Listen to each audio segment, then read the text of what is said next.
जय हिंद दोस्तों, स्वागत है आप सबका स्लीपी क्लासेस के यूट्यूब चैनल पे। उम्मीद करता हूं आप सब बहुत बहुत अच्छे होंगे। दोस्तों, आज हम डिस्कस करेंगे रेलेवेंट आर्टिकल्स जो कि इंडियन एक्सप्रेस और द हिंदू में आए हैं from the 10th to 14th of December. Right. दोस्तों, हम अपनी डिस्कशन को शुरू करते हैं। पहला article written by our chief justice of India NV Ramana, no country for ivory towers. ये आर्टिकल उन्होंने बेसिकली, ये जो आर्टिकल है this is taken from a speech which was delivered by Honorable Chief Justice of India at the National Law University in Delhi during a convocation ceremony.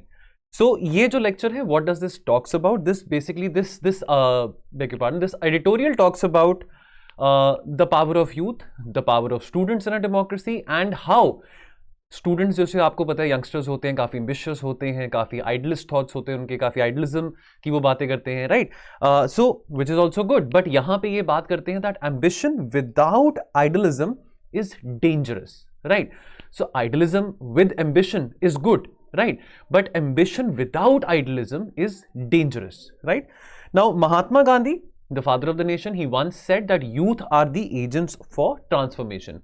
तो हम अपने youngsters की बात करें, स्टूडेंट्स की बात करें, तो हमारा जो कॉलोनियल पास्ट रहा है, अगर हम फ्रीडम स्ट्रगल की बात करें, आई एम श्योर अगर आपने मॉडर्न हिस्ट्री पढ़ी है तो उसमें आपने स्टूडेंट्स के बारे, यंगस्टर्स के बारे, स्टूडेंट्स पार्टिसिपेशन के बारे, चाहे वो स्वदेशी बॉयकॉट मूवमेंट था, चाहे वो नॉन कॉपरेशन मूवमेंट था, चाहे वो सिविल डिसोबीडियंस मूवमेंट था, चाहे वो क्विट इंडिया मूवमेंट था, तो इन सब मूवमेंट्स में, इन सब कैंपेन्स में स्टूडेंट्स का बहुत सिग्निफिकेंट पार्टिसिपेशन रहा है। इवन अगर हम सोशल रिलीजियस रिफॉर्म मूवमेंट्स की बात करें तो जो डेरोजियन मूवमेंट थी, जो हेनरी विमन डेरोजियो और उसके जो यंग स्टूडेंट्स थे बंगाल के, वहाँ पे भी स्टूडेंट्स का, यंगस्टर्स का बहुत एक सिग्निफिकेंट कंट्रीब्यूशन रहा है। Right. History of modern India would be incomplete without acknowledging the role played by youngsters, by the students in the various during the various phases of the freedom struggle. Right. Now, many social revolutions and changes were brought about through politically conscious and socially responsible students. Now, these students, these youngsters, अगर हम भगत सिंह की बात करें, उधम सिंह की बात करें, सुभाष चंद्र बोस की बात करें, when they were young, they raised their voices against the existing inequalities. An educated citizenry is a greatest asset for any democratic society. ठीक है। आफ्टर ऑल बच्चे ही, स्टूडेंट्स ही हमारे देश का भविष्य होते हैं। ठीक है। Students are known for their readiness to fight, because जब वो बच्चे होते हैं, इनोसेंस होती है, इनोसेंस में उनके आइडियाज भी बहुत एक बहुत, they have very idealistic views, they have very idealistic thoughts. Reality के साथ वो ज़्यादा अटैच नहीं होते हैं, इस करके उनके मन में बहुत तरह के एम्बिशियस गोल्स होते हैं कि वो सिस्टम को बदलना चाहते हैं, वो सोसाइटी को क्लीन करना चाहते हैं, करप्शन के अगेंस्ट लड़ना चाहते हैं। So that innocence and their readiness to fight for the right causes is very very essential. Now, importance of students in a democracy. Now, ये जैसे ये आर्टिकल है, ये आर्टिकल जो हम डिस्कस कर रहे हैं, इसमें से जो पॉइंट्स हैं ये आपको एसए के पर्सपेक्टिव से भी हेल्प कर सकते हैं। ठीक है। अगर आपको एसए में थीम पूछी गई है यंगस्टर्स के ऊपर, या significance of youngsters in a democracy के ऊपर, अगर डेमोक्रेसी से रिलेटेड अगर आपको कोई थीम पूछी गई तो आप ये डायमेंशन उसमें ऐड कर सकते हैं, विच is the dimension of importance of students. Now, it is very very important that more and more well-meaning, forward-looking, broad-minded, well educated students, youngsters, they enter into public life. चाहे वो judiciary हो, चाहे वो civil services हो, चाहे वो medical profession हो, because after all हम देख रहे हैं दैट बहुत सारा ब्रेन ड्रेन भी हो रहा है हमारी कंट्री से। हमारे यहाँ से बहुत पढ़े लिखे नौजवान टैलेंटेड बच्चे IIT से, IIM से अपनी एजुकेशन पूरी करके बाहर जाते हैं, बाहर फॉरेन कंट्रीज में जाके वहाँ की मल्टीनेशनल कंपनीज के वो CEOs बनते हैं। But there is a need of these well meaning and well educated students to be here in India also. Right. Now, it is very necessary for students to realize the importance of their relationship with the society. तो students और society दोनों isolation में exist नहीं करते हैं। Society है तो youngsters हैं, तो youngsters are a very integral part of the society. Right. Now, students are guardians. Now, chief justice of India NV Raman क्या एड्रेस कर रहे हैं, कॉन्वोकेशन मीटिंग है उसमें स्टूडेंट्स को एड्रेस कर रहे हैं कि जो बच्चे हैं, स्टूडेंट्स हैं, जो यंगस्टर्स हैं, they are the guardians of freedom, justice, equality, fraternity, liberty, ये सब बातें जो हमारे प्रियम्बल में इंश्राइंड है। तो students must not allow narrow and partisan issues to dominate the nation's thought process. तो हम देखते हैं कि आज के टाइम पे पोलराइजेशन बहुत रहता है यंगस्टर्स के बीच में, तो इस तरह के नैरो पॉलिटिकल माइंडेड डिबेट्स में सोशल मीडिया पे लड़ाई करने से या हेट वायलेंस बढ़ाने से, हेट क्राइम बढ़ाने के बजाय कुछ कंस्ट्रक्टिव वेल मीनिंग डिस्कशंस में जो स्टूडेंट्स हैं, जो यंगस्टर्स हैं, वो पार्टिसिपेट करें तो वो देश के भविष्य के लिए बहुत अच्छा है। सेल्फ सेंटर्डनेस, स्वार्थ, will ultimately hurt our democracy and progress of our nation. So these well-minded, these well-educated, these smart students, चाहे वो हम बात करें करप्शन की, चाहे इश्यूज हों क्लाइमेट चेंज के, बायोडाइवर्सिटी के, किसी भी चीज़ के इश्यूज हों जो इम्पैक्ट करते हैं सोसाइटी को, सो इन सब को आवाज़ उठानी बहुत ज़रूरी है और अपने सेल्फ सेंटर्ड अप्रोच से ऊपर उठने की बहुत ज़्यादा ज़रूरत है यंगस्टर्स को आज के टाइम पे खास करके।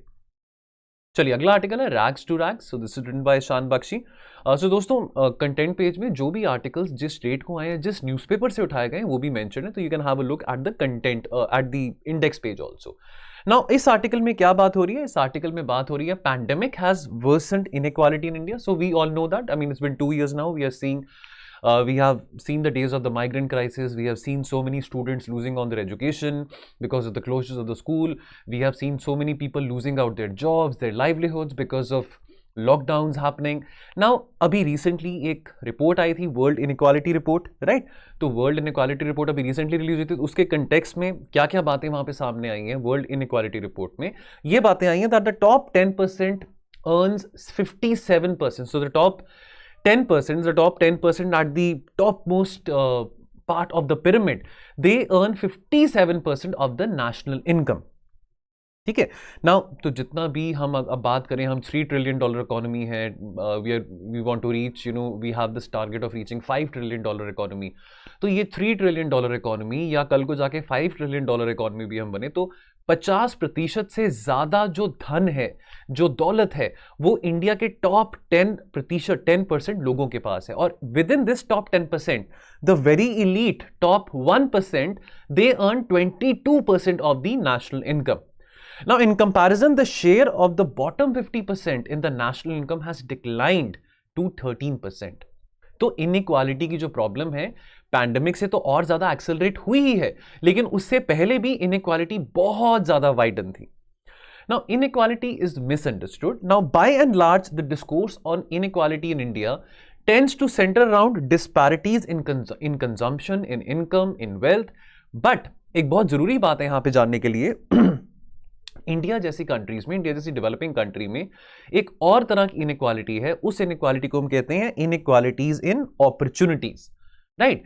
तो यानी कि यहां पे इनइक्वालिटी इन अपॉर्चुनिटीज की बात करें तो जो गरीब परिवार में जो बच्चा पैदा हुआ है, तो उस बच्चे को कितने अवसर दिए जा रहे हैं, कितने मौके दिए जा रहे हैं, how much opportunity is he or she getting so that he or she can alleviate his status, the status of his family, he can climb up in the ladder of the hierarchy. उसको भी ऐसी position मिले, उसको भी education मिले, ताकि वो गरीब बच्चा भी कल को जाके आईएएस ऑफिसर बन सके, या वो गरीब बच्चा भी कल को जाके एक मुकेश अंबानी बन सके, राइट? या वो एस्ट्रोनॉट बन सके. तो उसको ऐसे कितने मौके दिए जाएंगे कि वो अपनी और अपने परिवार की जो स्थिति है वो एलिविएट कर सके. तो ये सोशल मोबिलिटी की जो बात है, यहां पे बहुत हमारे पास जो अपॉर्चुनिटी है हमारे देश में, यहां पे so there is an inequality in opportunity amongst these cases.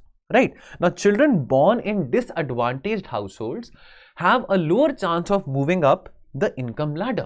Right. हर किसी का अधिकार है अमीर होने का. अमीर होने का अधिकार कोई किसी से नहीं छीन सकता.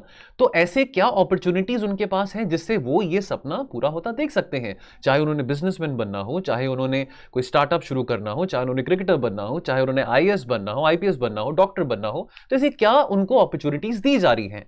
सवाल ये उठता है दैट अब पैंडेमिक के दौरान ये कितना वाइडन हो चुका है, इकोनॉमिक डिस्पैरिटीज कितनी ज्यादा वाइडन हो चुकी हैं, और इससे क्या इंपैक्ट पड़ा है सोशल मोबिलिटी पे. यानी कि जो गरीब लोग हैं, जो गरीब परिवार से जो बच्चे आते हैं, उनके पास अब और कितने अवसर कम हो गए हैं कि वो हायरार्की में और ऊपर चढ़ सके.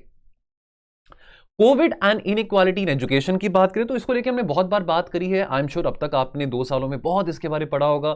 हर किसी बच्चे के पास तो देखो स्मार्टफोन नहीं है, ठीक है। Obviously not every parent can afford a smartphone, laptop तो फिर बहुत दूर की बात है। स्कूल्स बंद हो गए, चलो हर चीज़ का ऑनलाइन एजुकेशन सोल्यूशन नहीं होता। अब जो छोटे बच्चे हैं क्लास 1 में, 2 में, 3 में, सिंपल अरिथमेटिक की बात करें, ABCD की बात करें, तो वो ऑनलाइन एजुकेशन में नहीं समझ आता। उनके लिए टीचर का सामने होना बहुत ज़रूरी है। सिर्फ एक वीडियो देख लेने से वो छोटे बच्चे जो है 5, 6, 7 साल के, उनकी एजुकेशन पूरी नहीं होगी। और ये पैंडेमिक के चलते तो ये जो गैप, अब देखिए जो पेरेंट्स जो बहुत गरीब परिवार से थे, जिनके पास अब नौकरी नहीं रही, या जो माइग्रेंट्स थे, अब वो या तो रोटी खा पाएंगे इस बुरे सिचुएशन में, या फिर वो अपने बच्चों को स्मार्टफोन लेके दे सकेंगे। अभी पीछे एसर की भी रिपोर्ट आई थी, राइट? तो एसर की रिपोर्ट में भी फाइंडिंग्स हमने डिस्कस करी थी। So the extended closure of schools and shift to the online modes of education, this has widened the learning gaps, right? अब जो बच्चा क्लास 3 में था 2020 मार्च से पहले, अब वो क्लास 6 में हो जाएगा, तो वो 2-3 सालों में जो उसकी मेंटल और अरिथमेटिक एबिलिटी है वो शायद इतनी अच्छी नहीं होगी। और अगर हम एक अर्बन चाइल्ड की बात करें, मे बी जिसके पेरेंट्स बहुत वेल ऑफ हैं, मे बी जिसके पेरेंट्स डॉक्टर्स हैं, IT प्रोफेशनल्स हैं, या सिविल सर्वेंट्स हैं, तो वो अपने बच्चों को लैपटॉप, मोबाइल फोन्स दे सकते हैं, तो उनको एजुकेशन में इतना फर्क नहीं पड़ा होगा। But what about the other half of the India? Now, younger children from the lower income households were more deprived of mediums of learning, smartphones, and this will eventually reflect in the lower learning outcomes. तो बात यहाँ पे बात फिर opportunities की आ जाती है। अब अगर इनकी अब इतने देखिए प्राइम टाइम में, अब जिस उम्र में ये अभी बड़े हो रहे हैं, 10-11 साल की उम्र है, 6-7 साल की उम्र है, अब अगर इस स्टेज में 2-3 साल ये डिप्राइव्ड रहते हैं एजुकेशन से, तो ऑब्वियसली इनको फिर अपॉर्चुनिटी नहीं मिल पाएगी आगे जाके भी कि ये अपने एम्बिशंस को पूरा कर पाए, right? Now children born to parents with lower levels of education were less likely to have access to smartphone, and over 1/4 of children in the household जिनके पास स्मार्टफोन था भी, they could not access it because maybe उनके पास data PACS ना हो। Not everybody can afford a data pack also in India, right? Remember, ये जो world inequality report आई है, इसके हिसाब से जो एवरेज एनुअल इनकम है of more than 70% of the people living in India is just around 2 lakh per annum, right? So there are many, things which have been revealed in this report, and this is a cause of concern. COVID has accelerated, has widened the inequality, whether it's in education and whether it's also in terms of having good access to job opportunities. Now, inequality in job opportunities की बात करें, so according to the CMIE data, the labor force participation has fallen from almost close to 43% to around about 40.2% during May to August 2021. Despite a young population, the number of individuals looking for jobs has actually fallen. I keep on saying it quite a number of times that the average median age of every second Indian is around 28 to 29 years, which means we have a youthful country, we have a youthful demographic dividend. But this is a grave concern that अभी जो नौजवान लोग हैं उनके पास नौकरियां नहीं हैं, they're looking for jobs. So this is a matter of concern. Now, among those looking for jobs, those unable to find jobs, perhaps even at lower wages, that has risen. तो हम माइग्रेंट क्राइसिस की बात करते हैं, जिनकी may be salary, जिनको दिहाड़ी मिलती है, मे बी जिनकी सैलरी 5 से 7 या 10,000 रुपये प्रति महीना होगी, तो ऐसे लोग जिनको बहुत लो सैलरीज मिलती थी पहले, उन लोगों को भी जॉब्स नहीं मिल पा रही हैं। एंड दूसरा कंट्रास्ट है that among those with the jobs, more are increasingly being employed as casual wage labor. We are seeing an increase in the MNREGA activity, right? तो जिनके पास जॉब्स हैं भी, तो वो भी कोई हाई अर्निंग जॉब्स उनको नहीं मिल रही हैं, उनको भी अभी बहुत कैजुअल वेज लेबर की पर्पस पे जॉब्स मिल रही हैं, not the kind of the jobs which, तो ऐसे कैसे वो हायरार्की में राइज अप करेंगे, तो ऐसे कैसे सोशल मोबिलिटी होगा? तो इससे तो इनइक्वालिटी और बढ़ता ही जाएगा ना, राइट? तो ऐसे वो अपने एम्बिशंस को कैसे मीट कर पाएंगे अगर ऐसा ही चलता रहा? कंक्लूजन क्या निकलता है? Now if this is left unaddressed, the toxic cocktail of high inequality which has been existing from a long time and low social mobility, यानी कि वो अपॉर्चुनिटीज लोगों के पास ना होना कि अगर वो डिप्रीव्ड या डिसएडवांटेज हाउसहोल्ड से हैं तो वो ऊपर नहीं चढ़ पाएंगे, वो अपने इनकम लेवल्स को इंक्रीज नहीं कर पाएंगे, तो that is low social mobility. Now this deadly cocktail will lead to greater demands for redistribution, यानी कि टैक्स के अमीरों को और टैक्स करो और गरीबों को कम टैक्स करो, राइट? और अगर ऐसी डिमांड्स बढ़ती रहेंगी, सो अगर इस तरह की डिमांड्स और बढ़ती रहेंगी, तो the state, obviously the government, that will succumb to the pressure. Now the clamor of levying a wealth or inheritance tax will only get louder. यानी कि जो लोग कुछ नहीं कर रहे हैं लेकिन उनके पास जमीन जायदाद है, या उनके दादे परदादे ने या उनके ग्रैंड पेरेंट्स उनके लिए बहुत कुछ छोड़ के चले गए, उनको कुछ करना नहीं पड़ रहा, तो वो फ्री बैठे हैं, लेकिन उन्होंने इतनी सारी जायदाद जो इनहेरिट करी है उसका वो टैक्स तो नहीं दे रहे हैं। तो इस तरह की डिमांड्स फिर और बढ़नी शुरू हो जाएंगी, दैट जिसको अगर विरासत में बहुत जमीन मिल रही है, बहुत जायदाद मिल रहा है, कोई बहुत बड़ा घर मिल रहा है, गाड़ियां मिल रही हैं, बैंक अकाउंट मिल रहा है, तो उसको भी टैक्स देना चाहिए। ठीक है, तो इस तरह की डिमांड्स और बढ़ेंगी। चलिए अगला article, the effective support price. Now what the true minimum support price means? देखिए हमने बात अभी लास्ट वीक एक आर्टिकल में करी थी, क्या is it possible to have a regime जहां पे हम राइट टू एमएसपी की बात करें। चलो राइट टू फूड तो है नेशनल फूड सिक्योरिटी एक्ट, लेकिन right to MSP that will be very expensive as far as the state exchequer is concern. और दूसरी बात, एमएसपी की अगर हम बात करते हो, एमएसपी सिर्फ दो ही क्रॉप्स पे ज्यादा एम्फेसाइज की जाती है, वीट और राइस। ठीक है, तो आइए जानते हैं कि एमएसपी का असल में मतलब क्या होता है और कैसे एमएसपी को अगर लीगल करना भी है तो उसमें किस तरीके से लीगल कर सकते हैं। ना by definition minimum support price it is not an income support programme. ठीक है, बेसिकली मिनिमम सपोर्ट प्राइस को डिजाइन किया गया है as a government intervention in case अगर प्राइसेस इनस्टेबलाइज हो जाए, यानी कि प्राइसेस को स्टेबलाइज करने के लिए, या किसी तरह की डिस्टॉर्शन मार्केट में आती है, and also to provide a certain assured remunerative prices to the farmers. Now this has been obviously because of the green revolution during the late 60s and early 70s, this has been a prevalent practice from a long time. Now currently it is, abhi presently MSP की value क्या है? MSP is nothing more than a public procurement price to meet the requirements of the National Food Security Act. ठीक है, तो National Food Security Act, right to food, जो गरीब BPL households हैं, जो गरीब लोग हैं, जो नहीं अफोर्ड कर सकते आटा दाल पानी, तो उनको ऑब्वियसली प्रोवाइड किया जाता है NFSA के अंडर। तो अब महज सिर्फ पब्लिक प्रोक्योरमेंट प्रोग्राम ही रह गया है एज फार एज एमएसपी की बात करें, और कुछ ज्यादा मतलब प्रॉफिटेबल नहीं है कि फार्मर्स को इससे बहुत कुछ फायदा मिलेगा कि अगर 2000 प्रति क्विंटल चावल, फॉर एग्जांपल अगर 2000 प्रति क्विंटल अगर चावल की एमएसपी है, या 2000 या 2500 प्रति क्विंटल वीट की एमएसपी है, तो ये सिर्फ पब्लिक जो हमारे जो फूड कॉर्पोरेशन ऑफ इंडिया जो पब्लिक प्रोक्योरमेंट एजेंसी है, सिर्फ वहां तक सीमित रहेगा ताकि एनएफएसए जो हमारा प्रोग्राम है वो एफिशिएंटली रन हो सके, but nothing very profitable for the farmers. और अगर बढ़ाना ही एमएसपी तो फिर बात वही आती है कि सिर्फ दो ही क्रॉप्स की क्यों एमएसपी बढ़ाई जाए। तो ऐसे भी बहुत सारे ऐसे क्रॉप्स हैं जो कि चलो हम अपनी कंजम्पशन की तो दूर की बात है, लेकिन हम बहुत ज़्यादा इंपोर्ट करते हैं। ऑयल सीड्स की बात करें, पल्सेस की बात करें, तो वो इंपोर्ट बिल कितना कम हो सकता है अगर हम उन क्रॉप्स की एमएसपी को थोड़ा बढ़ा दें। ठीक है, अब context for legal demand for MSP, देखिए अब अभी हम देख रहे हैं कि चलो फार्म लॉस को तो रिपील कर दिया, लेकिन फार्मर्स अभी कह रहे हैं दैट एमएसपी को लीगलाइज किया जाए, तो अब इसको लेके भी काफी न्यूज में चर्चा रह रही है। ठीक है, सो नाउ अब ये क्यों कह रहे हैं, now what is the background behind the farmers demanding having this demand that MSP को लीगलाइज किया जाए। नाउ देवर सो 2 साल 2014 और 2015 में ज़्यादा बारिशें नहीं हुई थी, ड्रॉट्स आई थी, so farmers suffered because of those droughts, and also since 2014 we are seeing a decline in the commodity prices. दूसरी बात, जो 2016 में नवंबर 2016 में नोटबंदी और 2017 में जब जीएसटी इंट्रोड्यूस किया गया था, ये जो ट्विन शॉक्स कहा जाता है ना, that crippled the rural economy, primarily the informal sector and also the non farm sector and also the agriculture.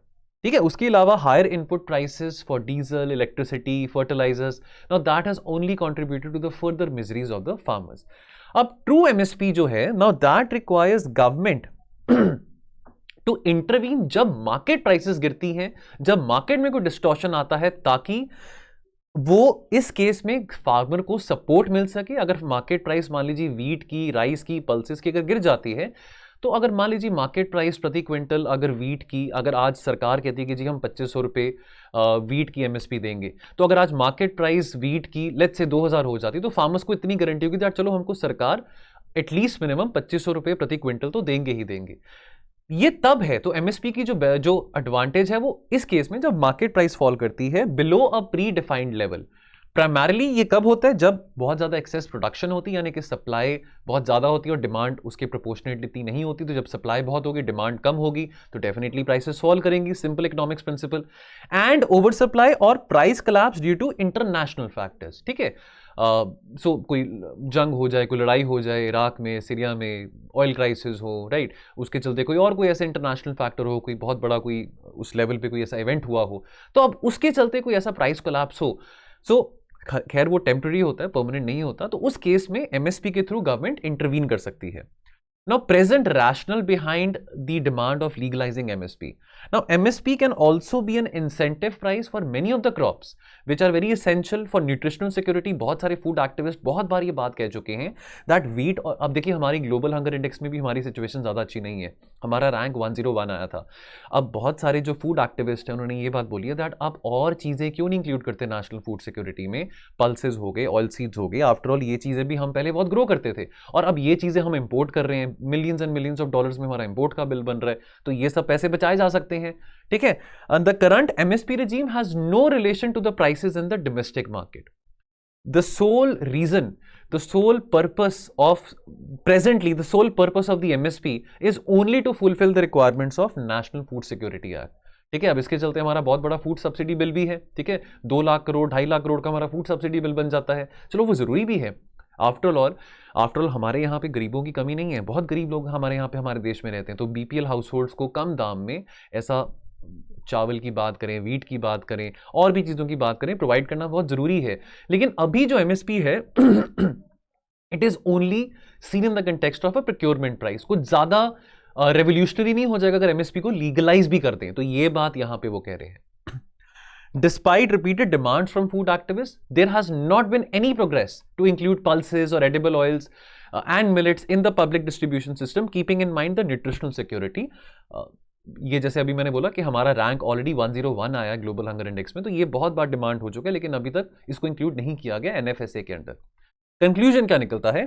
It is very obvious that there is, कोई ऐसा तो नहीं है कि सरकार के पास पैसों की कमी है, ना ही सरकार के, nor is there a lack of infrastructure और इंस्टीट्यूशनल मैकेनिज्म्स, ठीक है। फूड कॉर्पोरेशन ऑफ इंडिया है, चलो फूड कॉर्पोरेशन ऑफ इंडिया में अपनी कमियां रह सकती हैं, लेकिन ऐसा कोई हमारे पास फंड्स की कमी नहीं है कि हम इंश्योर ना कर सके फार्मर्स को guaranteed MSP. It is basically a lack of understanding कि एमएसपी है क्या and what are the agricultural needs, and above all there is a lack of political commitment to ensure remunerative prices to the farmers। बातें तो बहुत बड़ी बड़ी हैं कि हम फार्मर्स की इनकम डबल करेंगे 2022 तक, तो 2022 तो 2 हफ्ते में आने ही वाला है, तो फार्मर्स की इनकम कितनी डबल होंगी कितनी नहीं होंगी वो तो आप सब जानते ही हैं। So even an efficient and functional MSP अगर इसको लीगलाइज कर भी दें तो it is unlikely to be the permanent solution to the deeper rooted crisis in agriculture. Primarily the most prominent deeper rooted crisis in agriculture is low investment. Now it is certainly that but at least the government can do is to protect a sector which remains, so agriculture remains the largest employer and refuge for the poor, ठीक है। तो agriculture अभी भी हम बात करें तो more than 65% of the population is dependent upon agriculture। तो मे बी इस आर्टिकल में सजेशन है दैट नो डाउट एमएसपी को लीगलाइज करने का कोई फायदा तो नहीं होगा, लेकिन अगर आज के टाइम की बात करें तो may be in the present context this is the least the government can do in terms of assuring the farmers, in terms of assuring so many people who are dependent on agriculture that okay we can give you a legalized MSP, although having a legalized MSP will be of no use, will be totally futile। चलिए, goods and services tax as an unfinished agenda. तो 2017 में हम GST regime हमने शुरू करी हमारी country में। तो क्या GST is GST a guarantor of fiscal federalism? Because objective GST का क्या था? 1 नेशन 1 टैक्स, फिस्कल फेडरलिज्म को बढ़ावा देने के लिए। क्या वो चीज अचीव हो पाई? आज 5 साल पूरे हो जाएंगे 2022 में।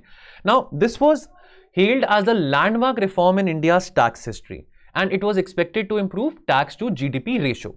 Now, this was also projected as a watershed moment for India's fiscal federalism. States को गारंटी दी गई थी दैट जीएसटी के चलते जीएसटी कंपनसेशन उनको दी जाएगी। जो वैट रिजीम था उसको अबॉलिश करके अब जीएसटी रिजीम शुरू की गई थी, तो उनको ये अश्योर किया गया था दैट अगर आप अपनी वैट रिजीम को या अगर आप अपने राइट्स को फोरगो भी कर दोगे टैक्सेशन के पर्पस में, तो जीएसटी रिजीम के चलते हम, यानी कि सेंट्रल गवर्नमेंट ने बोला कि हम we will assure that you will see, the states will see a 14% growth in your GST revenue in the initial 5 years, which is from the period of 2017 to the period of 2022. ठीक है, तो ये बात की commitment दी गई थी that we will assure that. But obviously ये स्टेट्स, देखिए जीएसटी कलेक्शंस तो बढ़ रही हैं, हमारे पास फिगर्स आते रहते हैं दैट अभी economic activities also started picking up. थोड़ा बहुत हम प्री पैंडेमिक लेवल के नज़दीक पहुंच रहे हैं, एक्टिविटीज़ अब पिकअप कर रही हैं. आई मीन गॉड फॉरबिड अगर ये जो ओमिक्रॉन वेरिएंट अगर ज़्यादा सीरियस ना हो तो we might see a better result in the next quarter also. But states are not very satisfied with the commitment which was given to them by the centre. After all GST की जरूरत हमको थी, इस बात में कोई doubt नहीं है, और जीएसटी आने में भी बहुत टाइम लगा, जीएसटी रिजीम सेटअप होने में भी बहुत साल लगे. जीएसटी की बात तो अटल बिहारी वाजपेयी जी के टाइम से की जा रही थी, लेट 90 से बात की जा रही थी, तो वो अब जाके पूरी हुई. But many exemptions along with different tax slabs within the GST structure. Now this has really impacted the revenues of the states. Unresolved issues की बात करें, now the assured revenue neutrality remains a mirage and many states have experienced a declining tax to GDP ratio. तो यानी कि जो commitment करी गई थी सेंटर से टुवर्ड स्टेट्स के आप अपने टैक्स टू जीडीपी रेशियो में बढ़ावा देखेंगे, आप अपने रेवेन्यूज में एक थोड़ा इंक्रीमेंट देखेंगे, वो चीज स्टेट्स को देखने को नहीं मिली है. Now the share of the center in the total GST increased by 6%, but that of states put all together lagged behind with only a 4.5% increase. Right now, since the rates were lower under the GST as compared to the VAT regime, revenue neutrality was not adhered. ये जो exemptions थी या जो differential जो tax slabs का structure था within the GST structure, now that complicated and worsened the situation even further. Right तो किसी पे 5% है, किसी पे 12% है, किसी पे 18% है, किसी पे 28% है. तो ये सब के कारण बहुत चीजें कॉम्प्लिकेट हो गई. इंटरनेशनल एक्सपीरियंस ऑफ जीएसटी की बात करें तो बहुत ब्रीफली मेक्सिको की बात करें, although the country relies more on the income tax with a standard rate of 16%, they could raise over 4% of the GDP from their GST system. Brazil की बात करें तो Brazilian experience indicates that the transfers happening through subsidies, through the social security programs, through the social welfare programs, they are far better. ये Brazil का experience है. They are far better and more progressive than providing exemptions within the GST slab.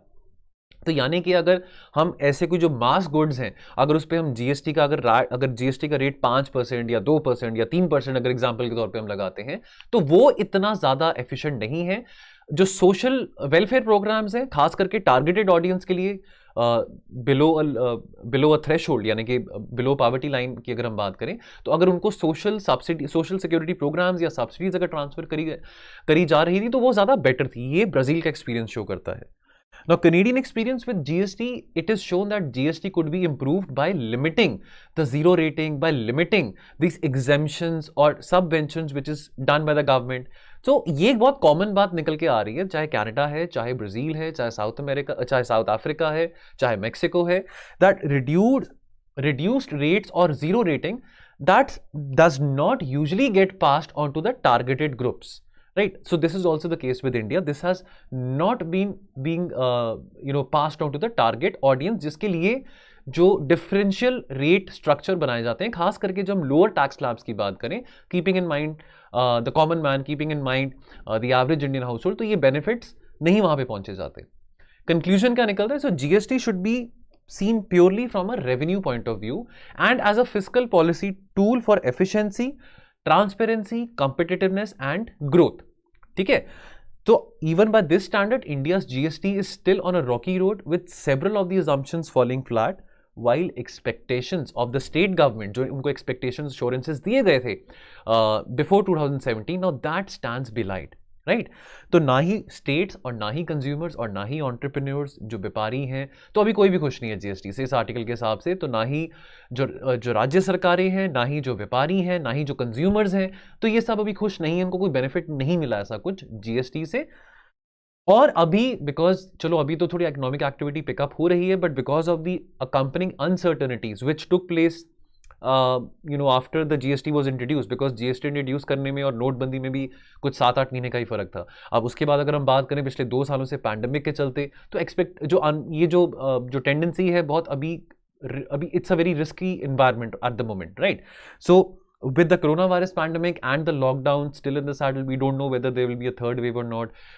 It is yet to be seen that how deadly, or God forbid it's not deadly, Omicron can be. So GST continues to be an unfinished agenda, and there is scope of more reforms. There is scope of more deliberation to improve the GST regime even further. चलिए, अगला article बहुत अच्छा article है। ये PDT आचार्य ने लिखा है। ये फॉर्मर सेक्रेटरी जनरल रह चुके हैं लोकसभा के, बहुत अच्छे कॉन्स्टिट्यूशनल एक्सपर्ट हैं। तो इन्होंने आर्टिकल लिखा है the evolution and framing of the constitution. तो आपको जैसे पता है 26 नवंबर को कॉन्स्टिट्यूशन डे बनाया जाता है। तो organic evolution of the constitution, after all constitution जो है, हमारी कॉन्स्टिट्यूशन जो है, it is so lengthy, it is written, और कितने देशों के कॉन्स्टिट्यूशन को पढ़ के समझ के, और काफ़ी सारी चीज़ें, बहुत तरह के देशों की कॉन्स्टिट्यूशन में से ऐसी फीचर्स बोरो करके हमने अपने संविधान में भी डाले हैं। तो एक रात में तो ये बनी नहीं थी, right? Within 6 to 7 hours तो कॉन्स्टिट्यूशन बना नहीं। It took a time, it took almost 3 years for the constitution to be made and to be adopted, and then obviously it was brought into effect from 26 January, the Republic Day, from 26 January 1950, ठीक है? So this date, so ये आपने modern history में भी पढ़ा होगा, right? So why was 26 January was the date which was chosen as the Republic Day? Because this date was chosen because it was on this day 1930 that the Indian National Congress under the presidentship of Jawaharlal Nehru declared the Poorn Swaraj, right? The Lahore session of International Congress. Now, formulation of the constitution is the culmination of long years of struggle against the colonial rule, right? For which so many youngsters, so many people, so many freedom fighters, so many women, so many people, they laid down their lives so that India could achieve its freedom. So obviously it took a lot of time for this evolution of constitution to happen. It did not happen in one night. Nehru's contribution to the Indian Constitution. Obviously, he is the first Prime Minister of our country. Now, it was his objective resolutions which formed the preamble of the Constitution. So, now this contained the philosophy, the vision, and the goal of Constitution. ये सब बातें आपने I'm sure Laxmikant में भी पढ़ी होंगी, polity में भी पढ़ी होंगी. Now, the ideas, for example अगर हम बात करें यूरोपियन रेनेसां की, इनलाइटनमेंट एरा की, अमेरिकन रेवोल्यूशन की, रशियन रेवोल्यूशन की, फ्रेंच रेवोल्यूशन की, तो ये सब चीज़ें नेहरू जी के थॉट प्रोसेस पे बहुत ज़्यादा इन्फ्लुएंस किया था उस चीज़ को, ठीक है? So Nehru ji was inspired by all these ideals of revolution. तो ये जो आइडियल्स है, लिबर्टी, इक्वालिटी, फ्रेटर्निटी, जस्टिस, ये सब जो आइडियल्स हम अपने प्रियम्बल में भी इनकॉर्पोरेट करें, so all this really influenced Jawaharlal Nehru. Choice of Ambedkar की बात करें, so obviously he is the father of the constitution, right? So it is difficult to remember a single speech by any politician about the contribution of Dr. Ambedkar, Baba Saheb Ambedkar, to the building and concretizing the concept of social equality in the constitution. तो अंबेडकर जी का ये कहना था that देखिए, मैं तो इस constituent assembly में, मेरे को पॉलिटिक्स से मतलब नहीं था, मेरे को राजनीति से मतलब नहीं था, मेरे को कोई वोट बैंक से मतलब नहीं था, मैं तो सिर्फ इस असेंबली में इसी करके आया था ताकि मैं अपने दलित भाइयों के लिए, जो समाज है, उन अपने भाइयों बहनों के लिए, जो मेरे जो दलित भाई बहन है, उन सब के लिए मैं आवाज़ उठा सकूं, और कैसे हमारे, अगर इंडिपेंडेंस अगर हम अचीव कर रहे हैं, तो इंडिपेंडेंट इंडिया में ऐसे कौन से प्रोविजंस हमारे संविधान में हो सकते हैं जिससे हमारे दलित भाइयों को भी मदद मिल सके, फायदा हो सके, ठीक है? लेकिन assembly, the constituent assembly made him the chairman of the committee. Now, Dr. Ambedkar was an original thinker. I mean, he was very opinionated. Obviously, Ambedkar के views different थे. So there were times when Dr. Ambedkar had conflicts as far as the views are concerned, even with Mahatma Gandhi, with Jawaharlal Nehru. So he had his own opinions, and he was entitled to his own opinions. And he was obviously very much against the whole concept of caste system, the caste hierarchy within the Hindu religion. So he wanted to ensure safeguards for the Dalit population in this constitution so that affirmative action can be given to the scheduled caste and the scheduled tribes people as well. Now he ridiculed, as I said, Ambedkar, had a lot of difference in opinions with even Mahatma Gandhi, with Jawaharlal Nehru. So he wasn't a big fan of these mass movements like civil disobedience, like Quit India, like non-cooperation, and the principle of Satyagraha, which was propounded by Mahatma Gandhi. Now he said that ये जो तौर तरीके हैं, they are nothing but the grammar of anarchy, and the sooner they are abandoned, the better for us. तो बाबा साहेब अम्बेडकर बहुत बड़े fan नहीं थे इन मास स्ट्रगल्स के, इन मास प्रोग्राम्स के. सो definitely there were obviously differences in opinion between Ambedkar and Gandhi. So, but that does not belittles the legacy of Baba Saheb Ambedkar, and obviously that does not belittle the legacy of Mahatma Gandhi as well. अगर accountability की बात करें तो preamble of the constitution कहता है we the people of the India. The people are sovereign, right. हम चुनते हैं अपने रिप्रेजेंटेटिव्स को, चाहे वो एमएलएज हैं, चाहे वो एमपीज हैं. 5 साल के बाद आपके पास जब वो वोट मांगने आते तो आप ही चुनते हैं ना, आप ही उनको वोट करते हैं, ठीक है. People are sovereign and every organ of the state, judiciary, legislative and executive, is ultimately accountable to them. अब यहाँ पे अगर हम बात कर रहे हैं हम अपने इंडियन पार्लियामेंट्री सिस्टम का, सो हमारा जो पार्लियामेंट्री सिस्टम है obviously it is much on the lines as the British parliamentary system is. So the cabinet form of government, ये बातें फिर आपको प्रीलिम्स में भी पूछी जाती हैं, ये लक्ष्मीकांत में भी आपने सब बातें पढ़ी होंगी. नाउ एग्जीक्यूटिव जो है, this is accountable to the legislature, ठीक है. So executive which is the prime minister headed by the council of ministers headed by the prime minister and the bureaucrats and everybody involved in the executive, they are accountable to the legislature because the legislature consist who, the representative of the people, we the people. तो हमारे ही representatives हैं वो. तो ultimately parliamentary system में cabinet form of government में जो executive है that is accountable to the legislature, right. Legislature comprises of who, the people, you and I, who we elect, who we vote. Now, therefore, if the legislature withdraws the support to the government, right, it ceases to exist. As simple as that. Basic polity की बातें हैं जो हमने पढ़ी है, ठीक है. सो अगर लेजिस्लेचर अपनी सपोर्ट विड्रॉ कर ले, for example no confidence motion की बात करें, या अगर मान लीजिए कैबिनेट अगर डिसॉल्व हो जाए, काउंसिल ऑफ मिनिस्टर्स ऑब्वियसली अगर डिसॉल्व हो जाए, अगर प्राइम मिनिस्टर अगर रिजाइन कर दे, सो ऑब्वियसली इन सब सिचुएशन में अगर लेजिस्लेचर अपनी सपोर्ट को विड्रॉ कर लेता है, so the government will not survive. So legislature is Who, the will of the people.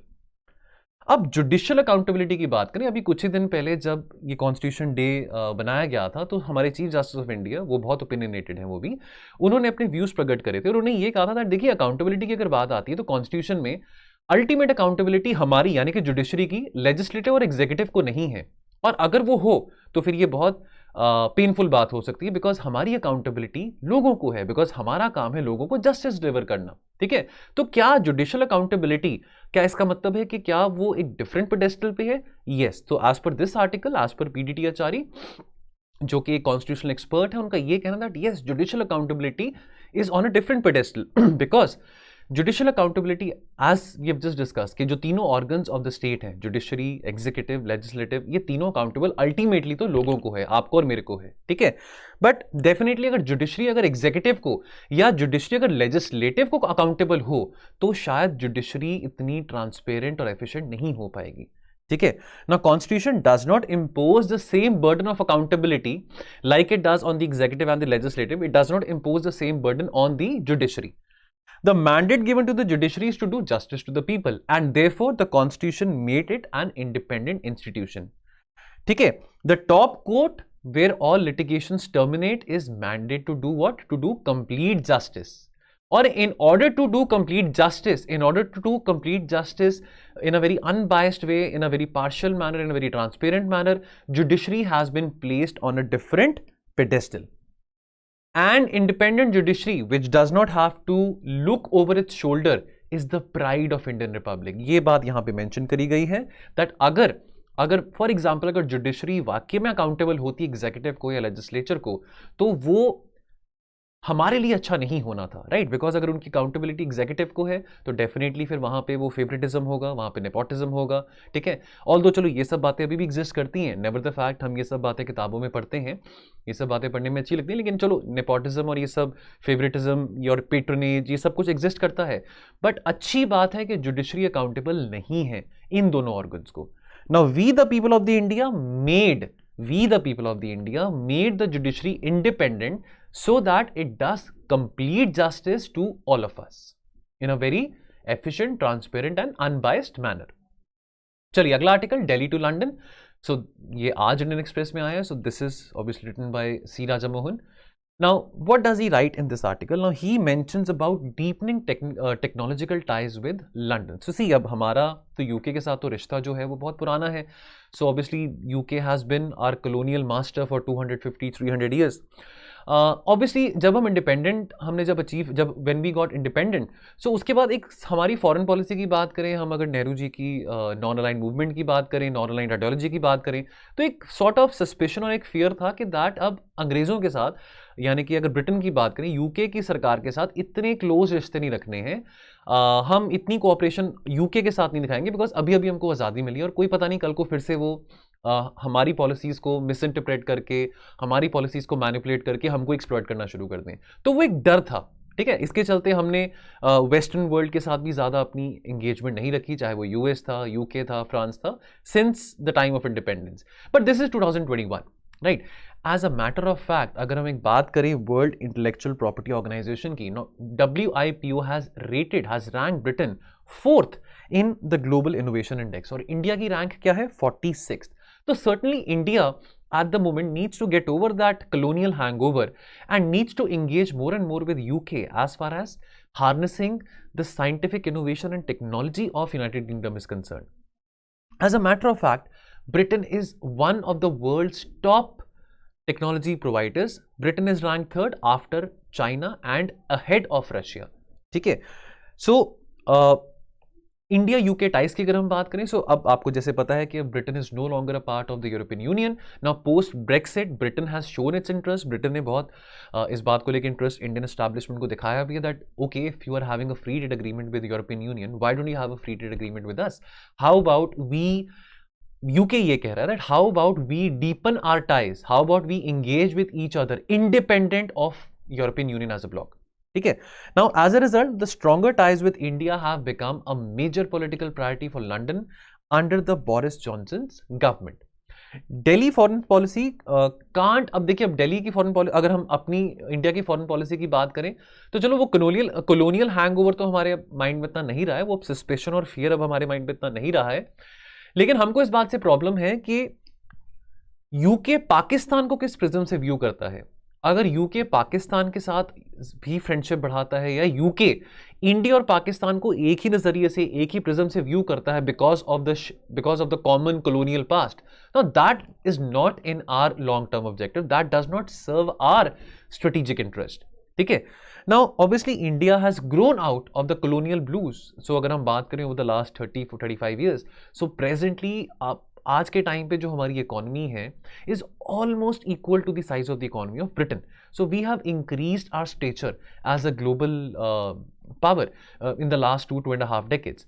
Now, the Narendra Modi government is far more self-assured in dealing with Britain as compared to, let's say, the government of I.K. Gujral or P.V. Narasimha Rao or Atal Bihari Vajpayee. So, we have a good leverage at the moment vis-a-vis Britain. तो IMF projections ये बताती हैं that India's nominal GDP is at $2.9 trillion and Britain is at $3.1 trillion. So, maybe very soon we might overtake Britain as far as the nominal GDP figures are also concerned. Now what we would want, हम ये चाहेंगे that जिस तरह से हमने diplomatic success देखा है with in context of America, in context of Saudi Arabia, in context of UAE, जहाँ पे हम अपने इंटरेस्ट को अलाइन कर रहे हैं with their interest, जहाँ पे हम अपने आप को एक प्रायोरिटी रख रहे हैं यूएस के लिए, सऊदी के लिए, यूएई के लिए, और हम पाकिस्तान के साथ इसी बहाने हम लेवरेज भी हमको मिल रहा है अगेंस्ट पाकिस्तान। तो ये जो इंडिया फर्स्ट है, जो कि इन सब देशों ने कंपेयर टू पाकिस्तान, जो इन सब देशों ने इंडिया को प्रायोरिटी दी है, चाहे अमेरिका है, चाहे सऊदी है, चाहे यूएई है, तो उसी तरह से हम ये चाहेंगे दैट ब्रिटेन भी हमको प्रायोरिटी दे over Pakistan. That would serve our long term objectives and that would obviously lead the way forward for us to harness this great scientific power and the great innovation which Britain has. Now there has been a declaration. ये declaration is there has been this paper released by the UK government, Global Britain in a Competitive Age, Integrated Review of Security, Defense, Development and Foreign Policy. इसमें कुछ 6-7 बातें इस paper में release करी गई हैं, जो ये सब सेम बातें हमारे भी नेशनल इंटरेस्ट के साथ बहुत ज़्यादा अलाइन करती हैं। तो ये ब्रिटेन ये यूके गवर्नमेंट ने ये पेपर जो रिलीज करा है, सो फॉर एग्जांपल जो 6-7 बातें यहाँ पे जरूरी हैं कि पहली बात तो लेवरेज करो टेक्नोलॉजी को so that it can level up the regional and social inequalities in Britain. ठीक है, तो इनइक्वालिटी हर एक देश में है। ब्रिटेन में भी है, इंडिया में भी है, तो कैसे टेक्नोलॉजी को हार्नेस करके इनइक्वालिटी को एड्रेस किया जा सकता है। तो ये बात तो हमको भी चाहिए, ये सब चीज़ तो हम भी चाहते हैं।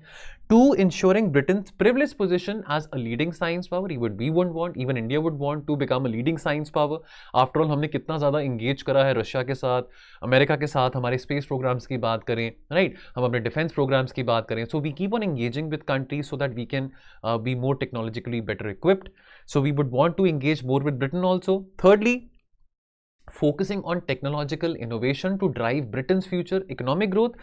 Fourthly, building internal security resilience against the new technological threats. Fifth, modernise the intelligence apparatus with the help of new technologies. तो अगर हम मॉडर्नाइज इंटेलिजेंस अपैरेटस की बात करते हैं तो यहाँ पे आर्टिफिशियल इंटेलिजेंस की बात बहुत ज़्यादा सिग्निफिकेंट होती है, बिकॉज आर्टिफिशियल इंटेलिजेंस अब उतना ही कॉन्सिक्वेंशियल है, उतना ही इंपॉर्टेंट और उतना ही स्ट्रेटेजिक है जैसे बैटल टैंक्स हैं, न्यूक्लियर वेपन्स हैं और सबमरीन्स हैं। And seventh, project technological power to counter non state actors in the international system. Now what is the way ahead. अब ये जो 6-7 बातें यहाँ पे जो लिखी गई हैं, जो 6-7 थीम्स यहाँ पे मेंशन्ड है, ये सब इंडिया के भी स्ट्रेटेजिक ऑब्जेक्टिव्स हैं, ठीक है। Now London is looking for what, London is looking to build a coalition of like minded countries to reshape the global governance of technology. तो हमारे लिए, इंडिया के लिए, ये जो एसेंस है of the new alliance with Britain, इस यहाँ पे 4 बातें जरूरी आती हैं, फोरफोल्ड। पहला, to generate domestic prosperity, right, that will obviously help in addressing the widespread inequality which we have. Secondly, enhancing national security, right, so science के साथ, innovations के साथ, artificial intelligence की बात करें, which has become as consequential as we have just discussed, submarines, nuclear bombs, etc., etc. So we would obviously want to leverage this exchange of innovation and scientific knowledge so that we can enhance our national security programs. Climbing up the global technology hierarchy, हम 46 position पे हैं as far as WIPO is concern, Britain is at number 5. So we would obviously want to enhance this hierarchy. We would want to reach to the top 10 countries as far as innovation is concerned. कोई talent की कमी नहीं है हमारे देश में, बहुत young आबादी है हमारे देश में, डेमोग्राफिक डिविडेंड को हम अच्छा हार्नेस कर सकते हैं. Right now is the right time to tap that youthful power which we have, and contribute to the construction of a free, open and democratic global technological order. And over here यहाँ पे हम ये भी कह सकते हैं that this would also help in terms of countering China as well. चलिए अगला article, the stepping stones in the post pandemic world. तो देखिए अब ये आर्टिकल अगेन थोड़ा इंटरनेशनल रिलेशंस के कंटेक्स्ट में आ जाता है. अब पोस्ट पैंडेमिक की बात करें तो डेफिनेटली हम देख रहे हैं कि इकोनॉमिक एक्टिविटी बहुत सारी कंट्रीज में थोड़ा बहुत रिवाइव कर रही हैं as compare to the pre pandemic levels. Obviously जो ग्लोबल इकोनॉमिक सिनेरियो है that has change and that obviously will change more and more post this pandemic phase.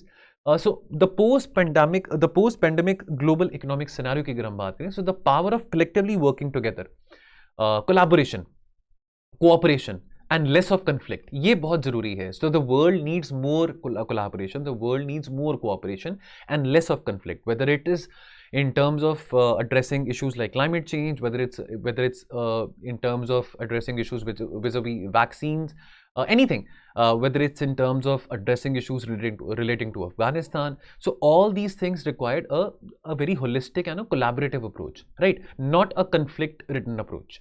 Now, global partnerships, they help in building mutual trust and understanding by agreeing upon the common rules and standards and the sharing of the best of the practices. Now, a world changing at many levels, multiple levels, that combines to offer a window to India. What is there for India? So, India obviously has a lot of role, has a significant role to play in the times to come. So, India will have to play a more significant role in the global commons, right? Whether that global common forum is related to climate change, or whether that global common forum is related to vaccine distribution, right? So any, or probably that global common forum is related to finance, having better financial regulatory system. So whatever it is, India will have a significant role to play in the coming times. Okay. Now in the times to come, India's integration with the world economy and trade will gain strategic intensity. Now, what are the areas of concern? So obviously, number one, अब world economy देख रहे हैं, that is rebounding strongly. The long-term sustainability of the growth needs to be strengthened, right? Now, obviously, that depends a lot because अभी बहुत सारी countries हैं Europe में जहाँ पे अभी भी कोरोना के cases बहुत बढ़ रहे हैं. Although we are seeing that economic activities reshaping again. But nevertheless, it is still, very cautionary right now. I mean, we still need to ensure that the growth process is sustainable for a long time to come. Exiting from these massive stimulus packages, ठीक है, जहाँ पे जैसे हम बात करें खास करके वेस्टर्न इकोनॉमीज की, जहाँ पे वो trillions and trillions of dollars infuse कर रहे हैं, इंजेक्ट कर रहे हैं अपनी इकोनॉमी में, सो दैट जो गरीब लोग हैं वहाँ के या जिनके पास जॉब्स नहीं हैं, कैसे वो इतने ट्रिलियंस ऑफ डॉलर्स इंजेक्ट करके गरीब लोगों को या अनएम्प्लॉयड लोगों को बेनिफिट्स दे सकते हैं.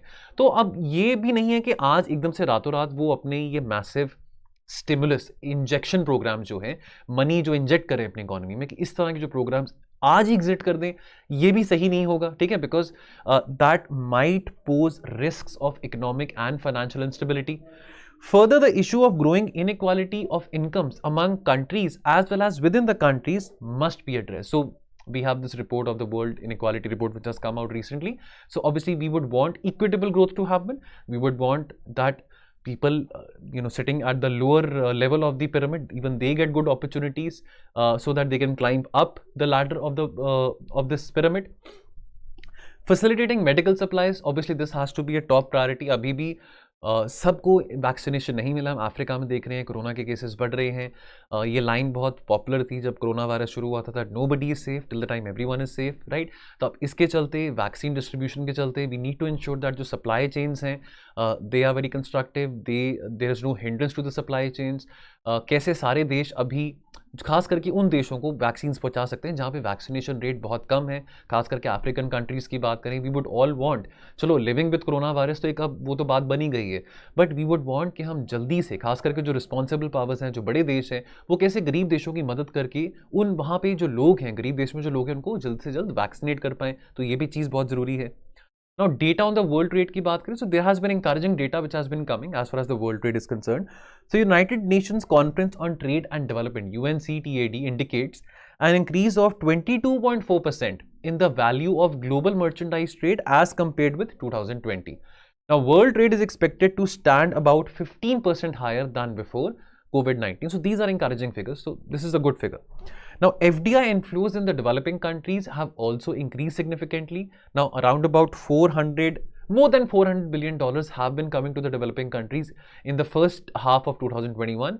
तो आने वाले टाइम में an ecosystem of entrepreneurship, of startups, innovation, targeted policies by the government, right? So जैसे यहाँ पे हम बात करें तो production linked incentive schemes, and that is a targeted policy by the government. अगर हम आत्मनिर्भरता की बात करें, राइट, अगर हम स्टिमुलस पैकेजेस की बात करें, so all these kind of interventions or policies by the governments will also be very crucial in the times to come, and this will contribute to enhancing productivity and generating employment, because still many people are not back to the employment, to the job scenario. So अभी भी बहुत सारे ऐसे लोग हैं जिनको भी jobs नहीं मिली हैं. So we need to ensure that these youngsters who don't have jobs at the moment, who have lost their jobs because of the pandemic, they come back to the mainstream, they come back to the job scenario, and they can also get the opportunities to increase and alleviate their status. Is there a place for India in this emerging scenario? Definitely there's a place for India in the emerging scenario. Now, India's role as a reliable and trusted player in the Committee of Nations also stands to be enhanced. तो चाहे वो vaccination programme हो, चाहे वो climate change हो, चाहे वो Glasgow में जो भी COP26 अभी हुआ था, वहाँ पे इंडिया ने जो कमिटमेंट करा है that by 2070 we will achieve net zero, तो इन सब तरह के फोरम्स पे इंडिया अपना रोल रिस्पॉन्सिबली निभा रहा है. लार्जेस्ट वैक्सीनेशन प्रोग्राम दुनिया भर का वो इंडिया में है, बिकॉज ऑब्वियसली इंडिया की आबादी बहुत ज़्यादा है. ठीक है, so India is also playing a leadership role in terms of supplying of the COVID-19 vaccine is concerned. तो जो वैक्सीन मैत्री जो पॉलिसी जो हमने शुरू करी थी, जहाँ पे हम देशों को वैक्सीन पहुँचा रहे थे, because obviously India is the pharmacy of the world, और यहाँ पे सेरम इंस्टीट्यूट भी है which is the largest vaccine manufacturer in the world. So we are engaging with the world. We are definitely increasing our cooperation with many countries, especially with the developing countries and the least developing countries, and we are doing what we can, and definitely in the times to come India's role will stand to be more enhanced. Now, ease of doing business and new free trade agreements. So free trade agreements चलो भी US के साथ तो भी on hold चलेगा, लेकिन FTA की बात करें ऑस्ट्रेलिया के साथ, UK के साथ, यूरोपियन यूनियन के साथ, तो इस तरह के फ्री ट्रेड एग्रीमेंट्स आने वाले टाइम में बहुत बहुत ज़रूरी होंगे, because we would want more cooperation, more integration, right. So we wouldn't want conflicts, we wouldn't want protectionism, we wouldn't want protectionist policies, right, America first और चाइना फर्स्ट और India first ना। Obviously इस तरह की policies ज़्यादा integrate नहीं कर पाती हैं, ग्लोबल इकोनॉमी पर ज़्यादा इंटीग्रेट नहीं हो पाती है। In order for the global economy to be more integrated, in order for the exchange of goods and services and peoples to take place, there has to be progressive agreements which have to be signed between different markets, right? So this will help India integrate closely with the world through the trade and investment partnerships with different countries. चलिए, so दोस्तों आज के लिए इतना ही। तो ये थे आज के जो एडिटोरियल्स से जो relevant between the 10th to the 14th of December। तो मिलेंगे बहुत जल्द, आप अपना ख्याल रखिए और पढ़ते रहिए। थैंक यू सो मच, जय हिंद।